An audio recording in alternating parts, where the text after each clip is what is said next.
মায়ের সাপোর্ট থাকলে আসলে কি লাভ হয়?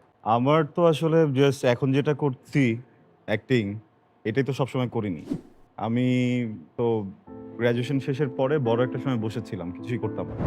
এর মাঝে আমি অনেকগুলো ছোট, ছোট জব করে দেখছি। যে রোজার মাসে বিভিন্ন কাপড়ের আউটলেট গুলোতে সেলসম্যান নেয় না কিছুদিনের জন্য, ১ মাসের জন্য? আমি এরকম একটা জব করে দেখছি। আম্মাকে তখনও দেখছি যে সে এটা নিয়ে খুব হ্যাপি।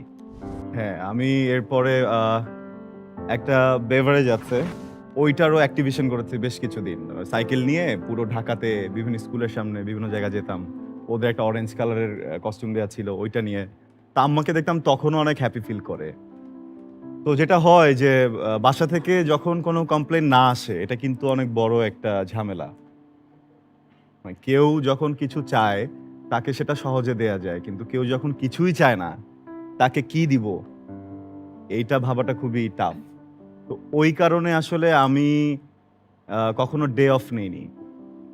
কখনোই যে ১ টা ঘন্টা আমার পার্সোনাল ছিল, আমি কখনো ভাবিনি যে ১ ঘন্টা আমি কোথাও গিয়ে আজকে ফান করি বা মজা করি, এভাবে করি।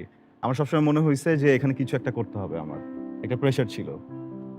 অ্যান্ড ওই প্রেশারটার কারণেই হয়তোবা আজকে এই টুকটাক কাজ করে যাচ্ছি। Such a beautiful way to put